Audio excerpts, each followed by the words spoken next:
Em relação ao que está acontecendo na Grã-Bretanha, primeiro ponto, né? Eu queria saber se o Dando a Bunda no Mundo Militar já disse que o novo primeiro-ministro, né? Quem vai assumir, né? O Sunak, se ele vai ser também uma pedra no sapato do Vladimir Putin, né? Eu acho que ainda não comentaram nada, mas eu não duvido que daqui a pouco já tenha alguns comentários do tipo vejam este homem que vai derrotar Vladimir Putin, etc. E aí daqui a pouco o cara dura 30 dias, né? Em vez de 45 dias. Para quem não sabe, esse período que a Liz Truss ficou no poder na Grã-Bretanha, né? Comandando ali como primeira-ministra, foi o menor período que um primeiro-ministro já ocupou o cargo. O recordista anterior é um cara de algum tempo atrás, acho que mais de um século atrás, que morreu no cargo, né? Às vezes a pessoa acabou de assumir e morre, né? Já no caso dela, morreu apenas politicamente. Agora, esse cara que entrou possui zero carisma, é o mesmo de sempre, né? É a mesma linha política, geopolítica, econômica de sempre. Não tem a menor diferença. É por isso que eu não consigo visualizar ele sendo capaz de retirar a Grã-Bretanha dessa crise. A Grã-Bretanha está numa crise institucional muito clara. O governo aparentemente está virando uma porta giratória, né? Corre esse risco. O pessoal está de fato preocupado do Rishi Sunak ficar também pouco tempo, né? 1 mês, 2 meses, 3 meses, e já ter que sair, o que lança completamente em descrédito a Grã-Bretanha enquanto país, o sistema parlamentarista britânico. Vamos recordar, por exemplo, que acabou de ter uma situação sucessória na Grã-Bretanha, né, com a morte de uma rainha que era extremamente popular no país, e a ascensão de um rei, o Carlos III, que é extremamente impopular. É o oposto da popularidade. Eu comentei bastante, por exemplo, dessa visão em relação ao Carlos III por parte da população britânica, por conta daquele imbróglio envolvendo ali a princesa Diana, etc. Então, assim, você já tem um rei que é impopular e uma elite ali do Partido Conservador, o Partido Conservador que está no poder desde 2010, se eu não me engano, que estão circulando sem fazer qualquer tipo de diferença. Agora, eu vou dar aqui uma alfinetada em relação a esse sistema, porque é muito curioso. Eu sei como é que funciona o parlamentarismo, não precisa ninguém me explicar. Porém, eu acho bastante peculiar que esse cara, o indiano, ele teve aparentemente apenas 24 mil votos na cidade em que ele foi eleito para o parlamento. 24 mil votos. Isso aí elege vereador de cidade pequena no Brasil. Tá entendendo? O cara teve 24 mil votos. E aí, por um arranjo, por uma combinação, por um toma lá da cá de corredor, né,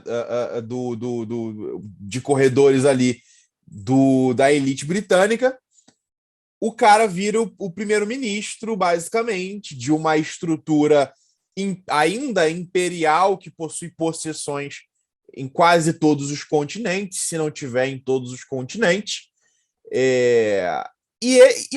Isso não teria problema nenhum. Eu sou simpático e tolerante em relação a todos os sistemas possíveis e imagináveis em termos de governo e economia. Da tribo, do chefe tribal, a teocracia, passando por ditadura e democracia presidencialista e democracia parlamentarista e sultanato. Não me entende, não é meu país, dane-se. Pode ser o que quiser. Agora, os britânicos, isso já foi bastante criticado já pelos líderes africanos, na verdade até por um pessoal chinês, os britânicos são exatamente aquele tipo de elite, tal como a estadunidense, que gosta de dar palestrinha sobre como os etíopes, os sul-africanos, os vietnamitas, os chilenos, os húngaros e por aí vai, como eles devem governar, como eles devem se estruturar, como eles devem conduzir o seu próprio país, e sobre quem é e quem não é realmente democrático. Eles se colocam na posição de levantar o dedinho para falar: não, você não está sendo democrático, o seu país não é uma democracia, o seu país não é uma democracia. Assim, eu fiz as contas, 0,04% da população britânica votou nesse cara. Né? 0,04% da população votou nesse cara. Então, assim, é o sistema deles. Não acho que está funcionando, mas eles têm o direito de manter esse sistema. Agora, é completamente intolerável e inaceitável que a Grã-Bretanha faça qualquer tipo de crítica, especialmente no que concerne defesa da democracia, contra qualquer outro país nesse planeta. Qualquer outro país nesse planeta. A gente pode pegar aí qualquer um desses países que são acusados de ser ditadura. O Maduro possui muito mais legitimidade democrática do que esse Rishi Sunak. Né? O Díaz-Canel de Cuba tem mais legitimidade democrática do que ele. Não vou nem mencionar o Kim Jong-un, que teve 99,9% dos votos. Né?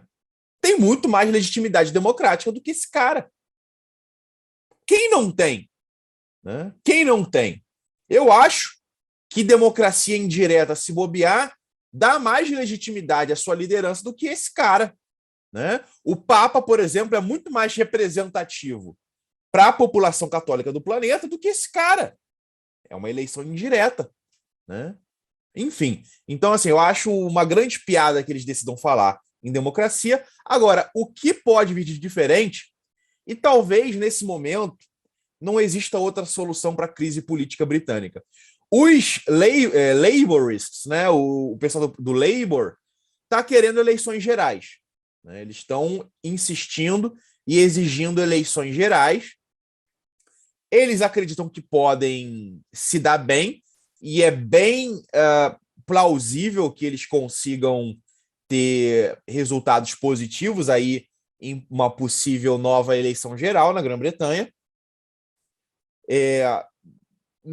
Em relação a quem do Partido Labour, né, o pessoal chama de Partido Trabalhista, beleza, a gente pode traduzir nesse sentido. Eu não gosto de traduzir para o pessoal não confundir com o trabalhismo brasileiro, porque apesar dos dois serem parte da Internacional Socialista, o trabalhismo brasileiro não possui nenhuma conexão ideológica, inclusive, com o trabalhismo britânico. Né?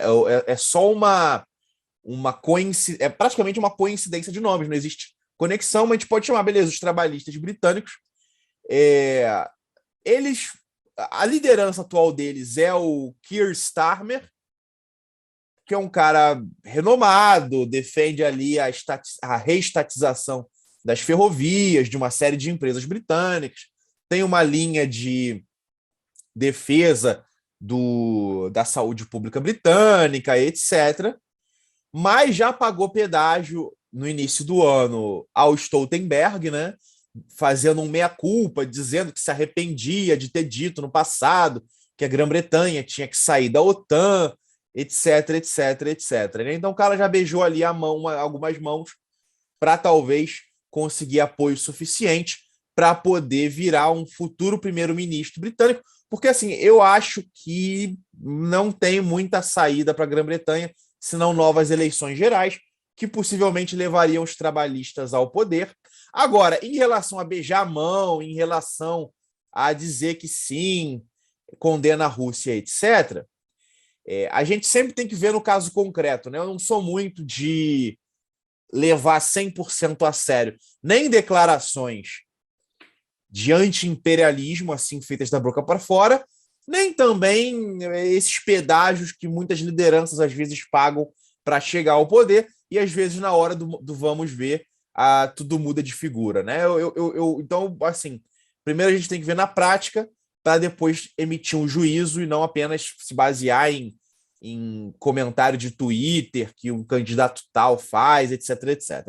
Como o Carlos voltou, o Carlos ele não foi atingido por um drone iraniano, né? Não foi atingido por nenhum míssil, nem pela bomba suja, nem nada. Ele está de volta, eu vou devolver a palavra aí. Eu só comentei só sobre as eleições, sobre a situação britânica mesmo, devolvo a palavra ao Carlos.